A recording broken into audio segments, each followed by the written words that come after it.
I'm going to be going through all the keyboards that I have used and reviewed and see which ones are base tier and which ones are totally garbage. So let's start with the Drunk Deer A75. This keyboard comes in at around $130 US. It's got like a pretty nice look to it. I was pretty surprised when I pulled it out of the box about how nice it looked. It's got like this matte black finish and it comes in a couple different colorways as well, I'm pretty sure. And the RGB is really good. It's similar to like a Razer keyboard or just like a really high-end brand's keyboard with how good the RGB is. I mean, RGB is not super important to me, but the switches on this are also like similar to the Wooting 60HE and just other Wooting keyboards where they have magnetic switches so you can change the actuation force, which is honestly really good for gaming because you can make it up to like 3.6 millimeters, and I think it goes all the way down to like 0.4 or something like that, or like around 0.1 millimeters, something crazy like that, which is honestly was really helpful for gaming.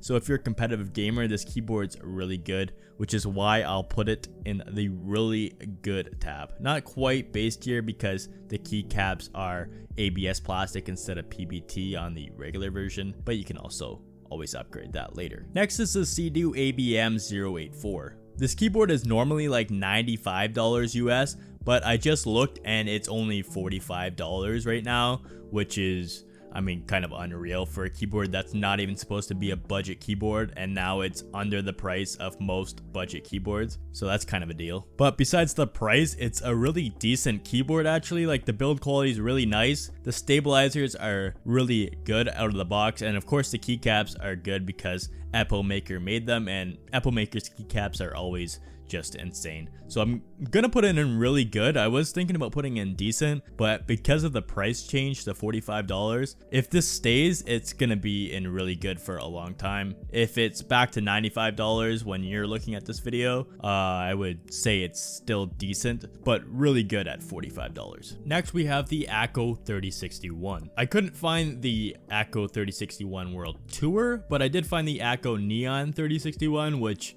is basically the same thing, it's just a different colorway, and for that it's around $88 US right now, and it looks like it retails normally for about $109 US. I did review this a while ago, so I'm not actually 100% sure of my memory on it, but I remember it being a really good solid keyboard, so I'm gonna put it in decent. Honestly, I'm not too sure. I just know that, again, it's Apple Maker, they got good keycaps, and just the build quality is usually pretty good on it, and it's just a solid 60% keyboard, so I'm going to put it in decent.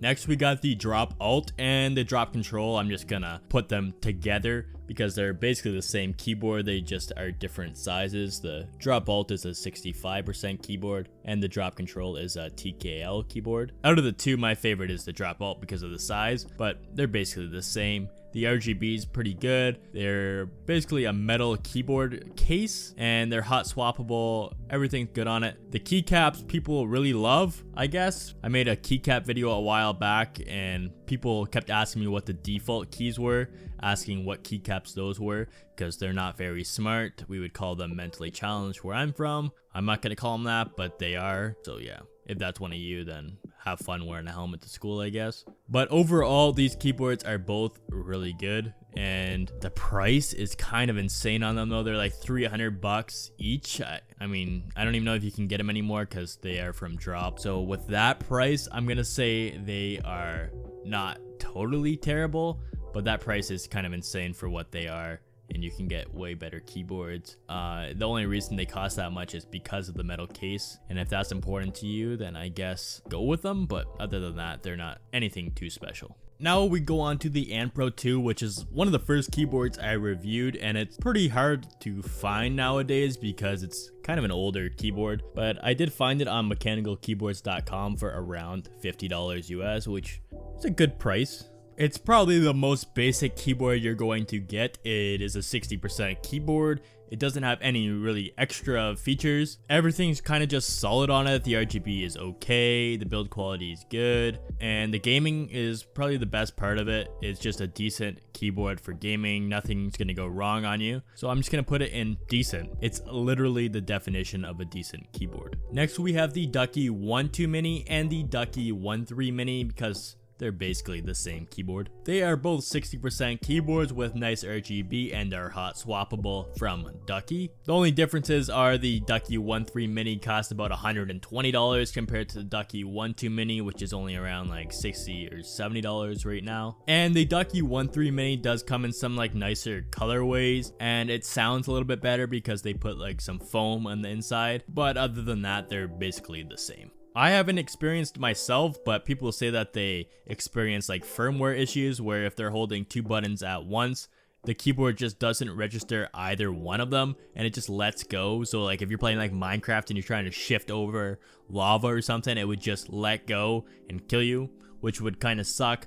And if that's true, I'm gonna put them in not totally terrible. Other than that, they'd be decent. Not really though, they're like kind of like average keyboards, and for the price, they're not too good, but I'm gonna put them in not totally terrible. Next we have the Skylong GK75, which I basically just reviewed. It's a budget keyboard that comes in at around $60 to $70 depending on which version you get. I got mine with these tie gray keycaps and they are optical switches, so it's about like $60 US. For a budget keyboard, this is pretty good. Honestly, it's one of my favorite keyboards of the year, and for $60 it does have a little bit of case ping, but other than that, you got a nice volume knob, some okay RGB, and just the colorway looks pretty nice on most setups, so I'm gonna put it in really good. Next, we got like the definition of a budget keyboard in the Red Dragon K599. Red Dragon's pretty much known for budget keyboards and mice and pretty much every gaming peripheral there is. But is this keyboard any good? I would say not really. It's not like the greatest keyboard. It's not like the worst keyboard. It's pretty close to the worst keyboard, but it's not the worst keyboard. That's why I'm gonna put it in not totally terrible. The RGBs are okay. It's just the build quality's not good. Next, we got the Kizzy K75 Pro, which looks pretty good. It's got nice colorways. It's got a few different colorways that you can get it in. I got it in this Time Machine Green, which looks really nice. And it's a 75% keyboard. It doesn't have that knob in the top right, which is kind of disappointing, but it is wireless, and it has like this battery percentage in the top with an LED screen, which I haven't seen before, and is a pretty nice feature to see how much battery percentage you got left. And overall, the build quality is really nice, and I'm gonna put it in base tier actually, because it's one of my favorite keyboards I've used this year, and I just reviewed it pretty recently, so you can check out the review on that if you want. We got pretty much back-to-back bangers here for keyboards with the Kaboom Phantom 81. It's this pretty nice keyboard. It's a 75% keyboard, but it's a lot different than most other keyboards. Instead of like normal plastic keycaps, it's got like these clear, like kind of like shiny keycaps, which feel pretty nice. And it's got like this brass look to it, which is pretty dope if you ask me. And it's got like a brass like weight in the back to add some heft to the keyboard. The RGBs look pretty good shining through the clear keycaps as well. And I did sell this keyboard to one of my friends because he really liked it, and he still really likes it. He said it's like one of his best keyboards that he's used, so it's nice to get a second opinion, and he really liked it. I really liked it, and I think that it is base tier as well, which is weird. We got back-to-back base tiers after not having any for a while, but this one is a really good keyboard. I really recommend the Kaboom Phantom 81. Next, we got the Kamove Snowfox 61. It's around $65, which is about the range of the Ant Pro 2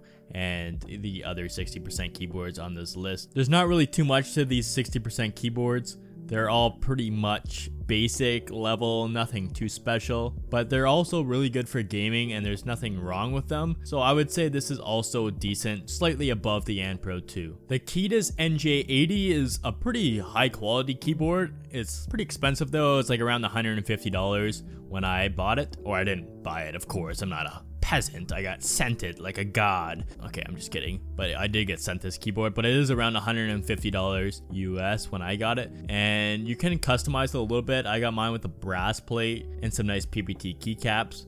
Overall, it's a really high quality keyboard, but for the price, I'm gonna put it in really good. It could be base tier if it had a better price to it, but it does cost quite a bit. Oh my. Next we have the MelGeek Pixel. This is basically a Lego keyboard. So, I mean, it has to be base tier, right? Like, it's pretty good. I mean, a plastic Lego keyboard, it's only 200 bucks, basically the cheapest keyboard I've ever seen. And it's honestly only like the size of my arm length, so it's pretty good. It's pretty small if you ask me. Yeah, of course, I'm just kidding. It's a fucking Lego keyboard. Why would MelGeek think this is a good idea? How many fucking Lego nerds are out there that are gonna buy this? I mean, if you're one, just turn off the video, but this keyboard is just complete garbage. It's the definition of garbage. I can't say much about it. It's a giant keyboard. It's made of plastic. Costs 200 bucks. That's all I gotta say. So we got the Razer Black Widow Elite next. This keyboard is pretty good. It's one of the first keyboards that I used. It's a Razer keyboard, so nothing really to say about it. They're all pretty much the same. They use like their own switches. I think I had like clicky switches on it, which were terrible. They're not great, but other than that, it's a full-size keyboard, not a huge fan of. It's got a nice volume knob, which is like one of the first keyboards that I've seen use it. And overall, it's not totally terrible. It costs 200 bucks, so I can't really put it any higher than that for what it is. Razer keyboards are just pretty meh altogether, but whatever. Speaking of Razer, the Razer Huntsman Mini is actually kind of like the opposite of the Black Widow Elite. It's kind of different than most Razer keyboards because it's their first 60% keyboard. They use like these nice optical linear switches, which is the ones I got on this one, and they have like their own stabilizers for each switch, which made it feel pretty nice when I started to use it. And of course, Razer has really nice RGB, and it had a nice floating key design, which looked really good. And overall, this keyboard is really good, honestly. It's one of the better Razer keyboards I've ever used, and 60%, which is really nice for gaming. So the Red Dragon K552, another known for budget keyboard. It's pretty much known for being the budget keyboard on Amazon. I think it's like one of the top sellers. That and the K599 are pretty high sellers on Amazon because they are so cheap. But the build quality is terrible on the K522, and the cable just doesn't come out. I mean, just Red Dragon keyboards in general, which I have used, they're just not the highest quality, but they are good if you are looking for a super cheap keyboard. But the fact that the Sea-Doo ABM 084 right now is only $45, I can't say that this keyboard is anything other than garbage when you can buy the Sea-Doo ABM 084, which is also a TKL keyboard, for around the same price. Now the RK84 is a good budget 75% keyboard. It's around $60 to $70 US, which is pretty budget for a 75% keyboard. Again, it's just like an average keyboard. Everything it does is pretty solid. It does have a cool design where you can take off like the outside of the case and make it a floating key design instead of just like the keycaps being covered, so you can see the RGBs a little bit better. Other than that, everything's pretty basic on it. Keycaps are okay, nothing too good, so I'm gonna put it in decent. Now, probably one of my favorite keyboards is the Applemaker TH80. It's just an overall really nice 75% keyboard. Got good RGB, well, not good, but like okay RGB, and the keycaps are really nice. The design is not everybody's favorite, but some people like it. Again, this is one that I sold to my friend because I really liked it. So I gave it to him and he also really likes it. So again, getting that second opinion, my friend really liked it as well. So it's a good sign that most people will like it. He said it's a really nice keyboard as well. So I would recommend that, and I will put it in base tier. Last but not least, we got the RK61, probably the most popular keyboard I have ever seen of all time. It's still really popular all these years later. It's probably the best budget 60% keyboard I've seen. Everything's really good on it, and they've just made some small changes over time to make it one of the better keyboards. And this is like the Anpro 2, but cheaper and more updated, making it base tier. You saw that coming.